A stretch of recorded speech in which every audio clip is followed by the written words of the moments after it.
Saturday. Oh, that's real early. Trying to get acclimated to the time zone. Time zone, just different. You never know what to expect going to a different country, so just want to head out there, check out the landscape, and just make sure everything's right. You bring the whole team out there? Well, bringing my guys from Arizona, Chance for Terrell Hunsinger. I'm also bringing Rafael, of course, and Arthur Estruzula, another. For the whole 3 weeks or whatever? 2 weeks. 2 weeks? Yeah. Is that expensive? Yeah. Yeah. I think people don't realize like that when you go to a different time zone or in Mexico City. I know you fought there before. Yeah. You have to haul the whole team. It costs money, does it not? It costs a lot of money. Yeah. Can you give us a ballpark figure about how much it? It doesn't matter. But these are necessary steps you take. These are super necessary steps. Yeah, I mean the UFC only covers my fight week, so I got to cover the other week, and some other expenses as well.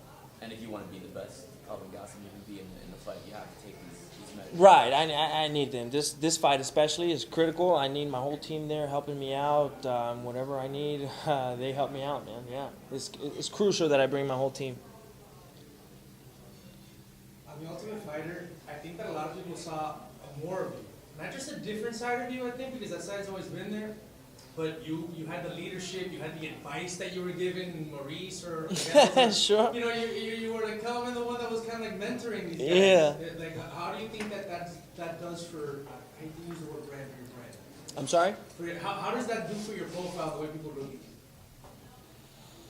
I don't know, man. I was just being me, you know what I mean? And I was just trying to help these guys out the way that I was helped out, trying to mentor them the way that Chael did and his team, and I kind of just try to implement that, you know what I mean? I in my experience, the way that Chael and his team ran that whole camp for my tough was the way that I try to emulate it for that tough as well, and it worked out great, man. I felt like the whole team environment was just as good as it was in my season, so it worked out great. Do you think people underestimate you, like they say fight IQ, like how much you know about fighting?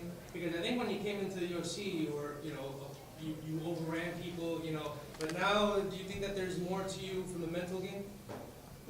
Definitely. I mean, I've been fighting in the UFC for 7 years, and there's no other way to be successful than to learn and to grow and to expand your mind and to really just grow and embrace this life. Otherwise, I wouldn't be here, man. I wouldn't be fighting for the title. You know what I mean? I would have been down and out. Has it really been 7 years? 2013? You're all grown up now. right before your eyes, right? What was it like? You went down to Australia. I guess it was a month ago or a month plus ago, right? Something like that. Some PR down there. What was it like, kind of being with them? You were with them during the show. You're with them again during the PR thing. Is that weird being in so close proximity to your? You know what? We had to deal with each other. I mean, he's a pretty civilized guy, and I'm pretty laid back myself. But there's always that little tension, you know you're gonna fight each other, and it's just like you don't want to be around more than you have to. He was professional, and we did the work that we had to, but didn't want to stay more than we had to together, And when I went to Australia, same, civilized interactions, but nothing more than we had to. You know what I mean? We I don't know. It's just this weird little energy between him and I, because we know we're gonna fight each other. Right. There was that thing a few months ago that he didn't like that you said about him about he's been through a lot of wars and he may not be the same guy. He was a little upset about that. Did he say anything to you when you guys were together? He's never said anything. No. Gastelum, buenas tardes. ¿Cómo te sientes sobre esta pelea que estás peleando en Australia, que son obviamente ambientes diferentes a los que estás acostumbrado uno? Y si sí, ¿cómo estás preparado para eso? Bueno, pues la verdad es que he tenido peleas en otros países diferentes. He estado en esta posición donde he peleado contra el peleador de casa, ¿no? Fui a New York, a Long Island, a pelear contra Chris Weidman, literalmente en su casa. Fui a Río de Janeiro a pelear contra Jacare. Así que esta no es la primera vez que he estado en esta posición donde no voy a ser el favorito, ¿no? Así que me gusta ser el que arruina los planes de otros. Kelvin, obviously referenced fighting Chris Weidman in his house, Jacare in Brazil. What's the biggest thing you took from those experiences in enemy territory that's going to help you in Australia for Whittaker? Yeah, like I said, I've been in this position before where I'm not the hometown guy. I go out, fought Jacare in Brazil, in Rio, fought Weidman literally in his backyard in Long Island, fought in Fortaleza against Vitor. I mean, this is not the first time I've been in this kind of position, and the biggest thing that I take away from it is just that I can thrive in these kinds of environments. You know what I mean? I mean, I lost against Weidman, but I don't mind being under this kind of pressure. You did media obviously in Australia. How did the fans receive you when you saw them out there and just, they knew you're obviously going to fight their guy, but Yeah. how did they treat you? Yeah, real civilized, real respectful, nothing too crazy. I mean, Australians love fight, and they love the UFC, so it was pretty cool. Kelvin, when's going to be your time? You talked about going to New York for Weidman, Brazil for, and then obviously now Australia. Just when getting the belt, you could make it to LA. Mexico Title City, defense will have to be in LA or it'll have to be in Vegas, man, where my family can actually come watch me fight. I was gonna say you gotta get your turn right as champ. That's right, my man. Well, when you envision the fight and the fight ending, like KO submission, obviously you're well rounded all around, but in your heart of hearts, when you go to Well, I feel like, Rob's not one of those guys that kind of looks for the takedowns. He's not one of those guys that does, and neither am I. Although I do have wrestling abilities, I do have abilities on the ground. We're not two guys that look for that takedown. We're going to look to box, we're going to look to exchange, and we're going to look to knock each other out. So, I'm predicting first round knockout, but you never know. As a fighter, when you're fighting someone like that, like you said, you're fighting someone who's going to bang with you, is that a little more exciting than kind of having, okay, I got to wrestle this guy? It's exciting. It's exciting. But at the same time, you can't ever count on just that. You know what I mean? But it's exciting knowing that he's going to want to, exchange. And hopefully it's an exciting fight. I mean, I've been watching Rob for a long time now. Even before he was champion, I was like, this is a guy that's going to be a fun fight for me. And I feel like it's a fight that I can win, that I know I can win. So I still feel the same way. Going back to this fight with Rivera, you took a lot of damage in that fight, and you said that maybe seeing someone take a lot of damage, does that give you sort of hope, like, I can hit this guy, or do you ever think, well, he's got a lot of heart, I'm going to have to really go deep to beat this guy? It's both, man. You know what I mean? I know that I can, if I clip him, anybody in the world. It's not just Rob. Anybody that I clip my left hand in is going down. But yeah, Rob has a lot of heart, man. I'm expecting a hard fight, but at the same time, I'm so prepared for this opportunity that I'm expecting it not to even be close. Do you think a fighter can only have so many of those fights before one day they just wake up there and the same? Oh yeah, for sure. Even me, these 7 years have taken a toll on my body, and I've never had those kinds of fights. Jacare was, but not to where I've had like a bloody, messy, gorging fight where I was bleeding. No, I've never had those type of battles where I broke anything, I broke an ankle, or I broke a hand. Thankfully, I've been very, very blessed to be healthy throughout my career. Sometimes you hear fighters saying they want one of those fights. Do you not? Would you rather avoid them? I'm sorry? Sometimes you hear fighters saying they want the war, they want to get merged. Are you trying to avoid that for as long as Yeah, I was laughing backstage and after my fight with Jacare, just like, oh my God, what a war that was. Even though I wasn't like physically beat up, or I was, but you can see it facially. I was okay. But that was one of the hardest fights that I've ever had. It was just back and forth. I dropped him, then he got up, and then started rocking me, and then I got him. So it was a war, man. And I was just backstage like, oh man, that was fun. You know what I mean? I enjoyed it. Es que estamos hablando de qué tipo de pelea te gusta más y todo eso. ¿Qué significaría más para ti, tal vez un knockout o una sumisión? Pues la verdad es que me gustaría ganar por knockout. La verdad es que a la gente le gusta ver los knockouts y es lo que quiero dar. What do you learn about yourself as a fighter, as a person, when you have those knockdown fights like you had with Jacare? Oh man, a lot. No, not really. Well, to be honest, I learned a lot about myself because I had one of my conditioning coaches begging me to pull out of that fight because just weeks prior to that fight, I had my ankle swelled up like a grapefruit. You know what I mean? And I wasn't able to train on it. Wasn't able to train properly on it for the last few weeks of that camp against Jacare, and he wanted me. One of my coaches wanted me to pull out, but I said no way, man. We're gonna go in there and figure it out somehow. And so I did. You know, I went in there maybe at 70 something, percent. You know what I mean? Because I wasn't in great shape for that fight, and somehow I just managed to pull it out. Why did you persevere? Because it's my job. You know what I mean? This is what I do. It's my job. What did you learn about yourself? Would you say after, or do you think that's something necessary fighters have to go through? No, not at all necessary. I was just being stupid. But at the same time, you do learn about yourself. You learn that you can adapt to certain situations, and that I have a lot more heart and will than I thought. Does it give you confidence in going forward?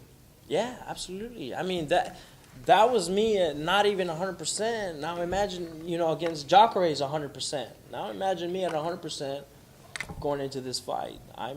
I'm super ready for this fight. Everything's way ahead of schedule. I'm so excited for this opportunity, guys. How do you envision this one going? I'm predicting a first round knockout. You don't often do that. You don't often predict things like that. No, never. Yeah. But at the same time, I put in so much work, and I feel so confident in my abilities and confident in what I've done in the sport that I'm predicting the first round knockout. Has the long wait been tough? It's been a long time since you fought last. I know the show and everything. It's Yeah. been just like, can we just get this? I'm tired of talking about Rob Whittaker. Yes, let's get this fight going. What's going on with you and Ben Askren? You and Ben Askren going back and forth on Who? Twitter. Not a fan. Who's that? Guys. No, the guy with the hair, curly hair. The Jerry Curls? Maybe. No, I don't know. He's I taking think shots at you. yeah, because I had said something about Tyron Woodley, and then I guess he was trying to defend him. Is that a fight for you in the future? Oh, that guy's not even on my radar. I don't even know who he is. The co-main event, you've obviously got Israel versus Anderson. One of those could potentially be fighting you for a world title. Are you paying attention to that fight as a future thing, or are you just focused on? Yo, I'm looking at the whole division. I mean, you got guys like Bohachina, you guys got like Stylebender, you got Rob Whittaker, who's he's still gonna be in the mix. He's not gonna go anywhere after the fight. You know what I mean? And then you still got Yoel Romero in the mix. Like, the champion of this division has got his work cut out for him in the next few fights, and I plan to do just that. You know what I mean? Bring a little bit more of legitimacy to the division. You know what I mean? For a little while, it was a little, GSP, then an interim title, and then So I want to be able to bring the guy, or be the guy that brings legitimacy to the division.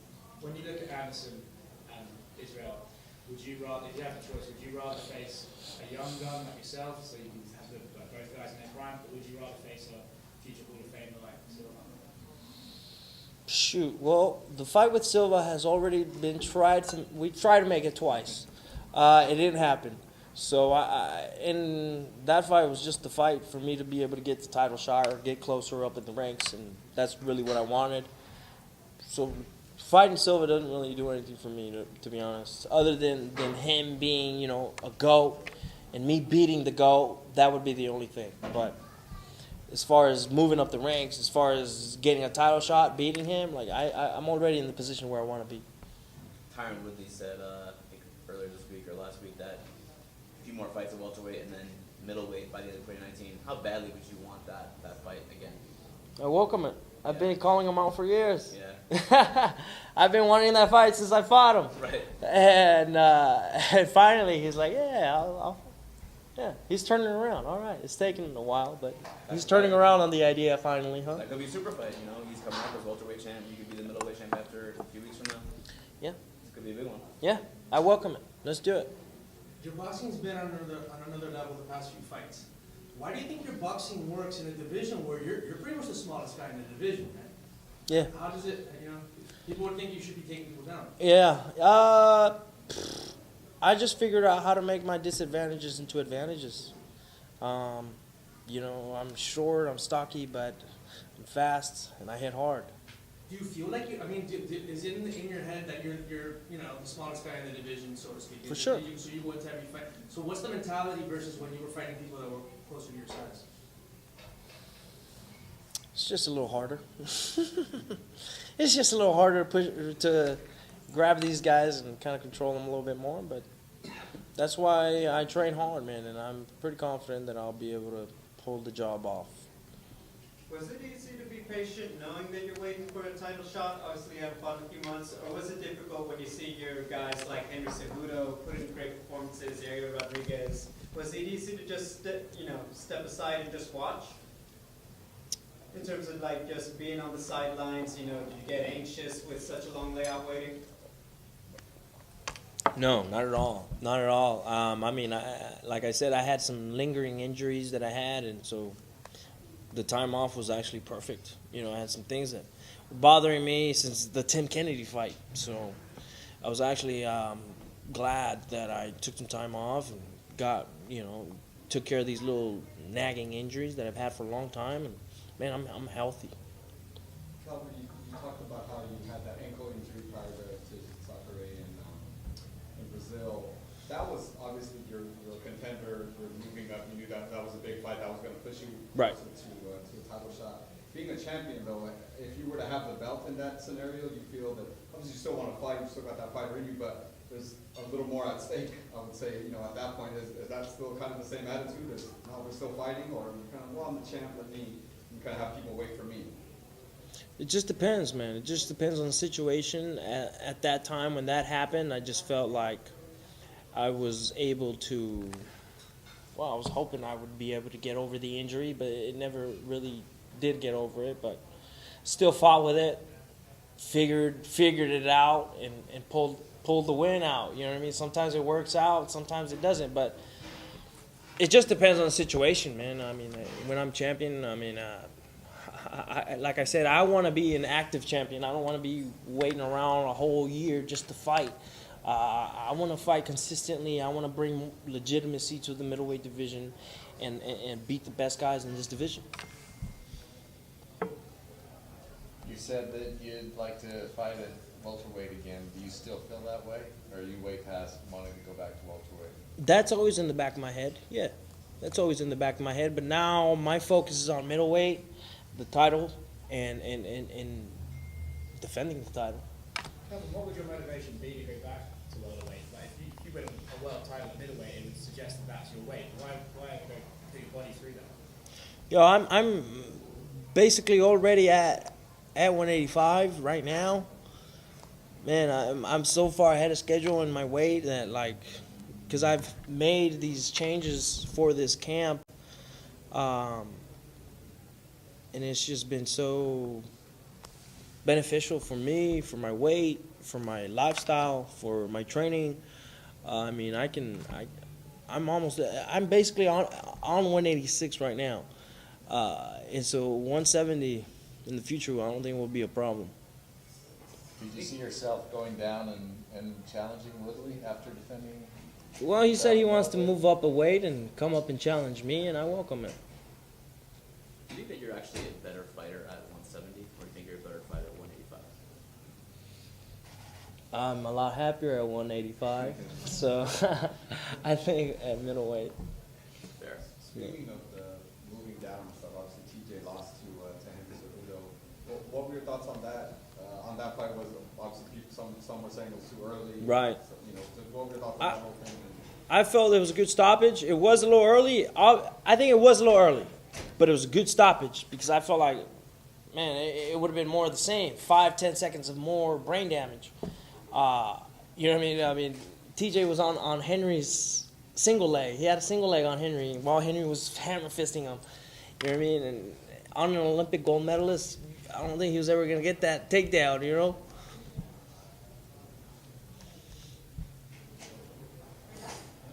How much do you still love Cheetos?